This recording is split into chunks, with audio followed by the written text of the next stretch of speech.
CAA camp চালু করলেন সাংসদ জগন্নাথ সরকার নিজের বাসভবনে। আজ রানাঘাট লোকসভা কেন্দ্রের সাংসদ জগন্নাথ সরকার তার নিজের বাসভবনে ফিতে কেটে আনুষ্ঠানিকভাবে সিএএ নাগরিকত্ব সংশোধনী আইন ক্যাম্প চালু করেন। সকাল থেকে বহু মানুষ ভিড় করেন তার বাড়িতে। জানা যায় এই অঞ্চলে বহু মানুষ আছেন যারা ধর্মীয় কারণে বাংলাদেশ থেকে ভারতে এসে স্থানীয়ভাবে বসবাস করছে।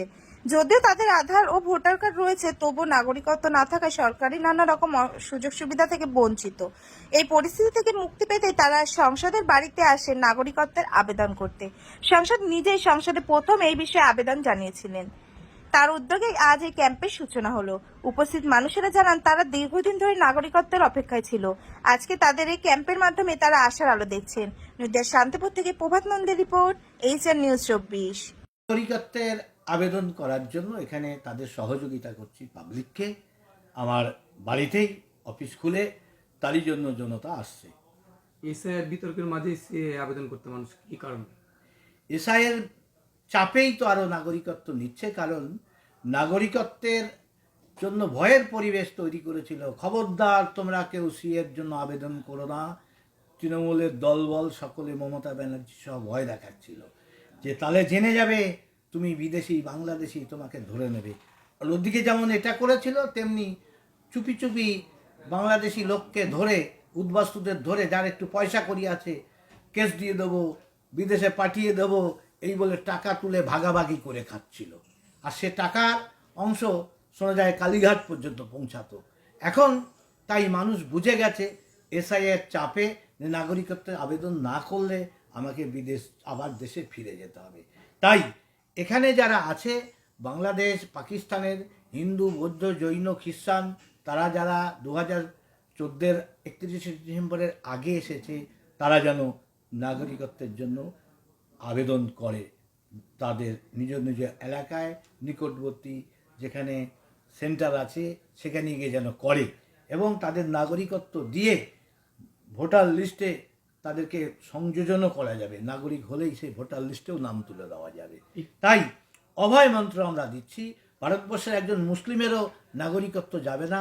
সমস্ত উদ্বাস্তু যারা আছে তারাও ভারতের নাগরিক হবে, তারা ভোট দেবে, এই বিশ্বাস দিচ্ছি। কেউ ভয় পাবেন না।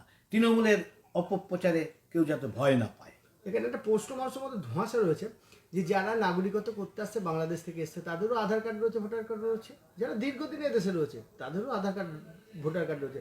তাহলে এই যে নাগরিকত্ব অ্যাপ্লাইটা কারা করবে, কিভাবে করবে, কেনই বা করবে? এখানে একটাই ব্যাপার, এখানে আধার ভোটার করে দিয়েছে পয়সার বিনিময়ে। আর যে সরাসরি কেন্দ্র সরকারের মধ্যে বুক ফুলিয়ে যদি হয়ে যায়, তাহলে এদের আয়টাই বন্ধ হয়ে যাবে। আর সেই কারণে ভয় দেখিয়ে যাতে না করে, ওদিকে তলে তলে টাকা নিয়ে গোপনে ভোটার আধার কার্ড করে টাকা কামাচ্ছে তৃণমূলের লোকজন। আর সেই ভয়েই তারা এত ভীত।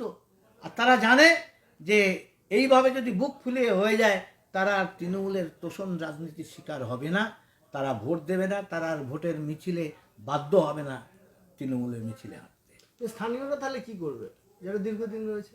তারা যেমন আছে তেমন থাকবে। কি করতে হবে না, যারা এই দেশীয় নাগরিক, তার প্রমাণ দীর্ঘদিন, সে কেন নাগরিকত্বের আবেদন করবে?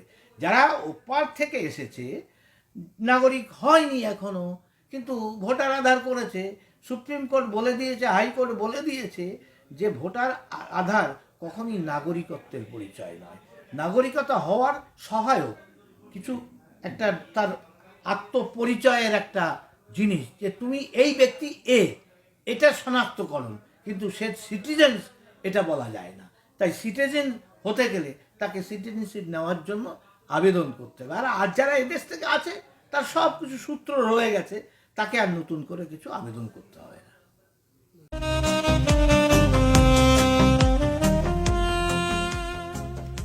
সর্বস্তরের ক্রেতা বন্ধুদের শুভ কামনায় বাবা লোকনাথ বাইক পয়েন্ট। আমাদের এখানে যে কোনো কোম্পানির বাইক ক্রয় এবং বিক্রয় করা হয়। অবশ্যই মনে রাখবেন ফাইন্যান্সের সুব্যবস্থা আছে। প্রোপাইটার দিবাকর দেবনাথ ওরফে বাপি। Mobile number 9002195367। আমাদের ঠিকানা 12 নম্বর জাতীয় সড়ক, শান্তিপুর বাইপাস, পাওয়ার হাউসের নিকট, শান্তিপুর, নদিয়া।